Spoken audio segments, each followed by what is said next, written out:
So yun mga pralo, magandang gabi. So nagtabi tayo dito ng Sharingan na headlight version 2 para dito sa Sniper 155. So yan, binigyan nila pa rin G agad. So mga panalo, ito pala may apps nga pala yan.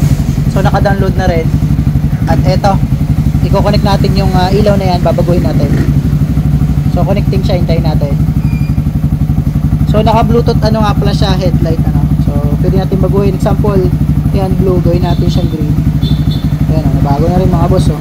Tapos pwede nyo adjust yung ano, kulay niya mga boss. Ayan o. Ayan. So pwedeng green na green siya, pwedeng light green yan o. Adjustable.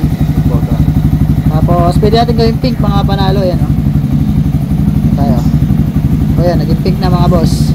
So gawin natin yellow. Ayan na mga boss, yellow na. Kasi ito mayroong adjustment din. Ayan o. Pwedeng pahinain tapos medyo nag-blink ng konti. Ayan o. Pwede natin patingka din mga boss. Yan ang tingka do. So adjustable ano. So ito pa, may mga kulay dito. Pwedeng shortcut kayo mag-adjust ng kulay mga boss. Ayan o. Yan. So nagbabago yung mga kulay boss. Mga kulay red na siya o. So rainbow. Yan, ganyan lang natin o. Ang galing. Tapos yun, umiikot-ikot pa o. So yun mga boss, pag gusto nyo mag-order ito sa mga token mga parinji. Okay, din natin sasabihin kung saan nanggaling ano.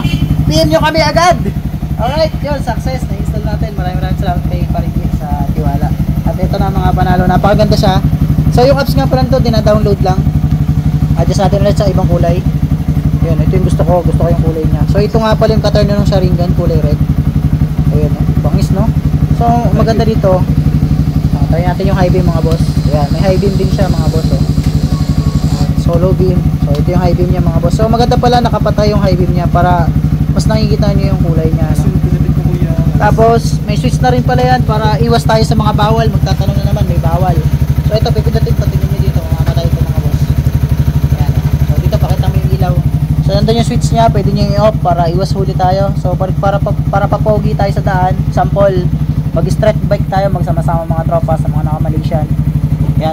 Kung pumunta kayo sa mga EV, pwede nyo patayin yung ilaw. At least hindi kayo masisita no. So buhayin natin ulit mga panalo. Ito yung switch nya, nakahalo switch yan mga boss. Ayan. At ito na ulit, doon tayo sa green naman mga boss. Ayan o, ganda ng kulay, naging green. Gawin natin yellow mga boss.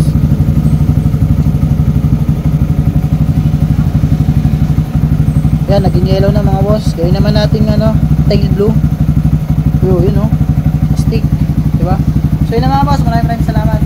Alright, may nabuo na naman tayong gawain na unexpected na kaya pala natin.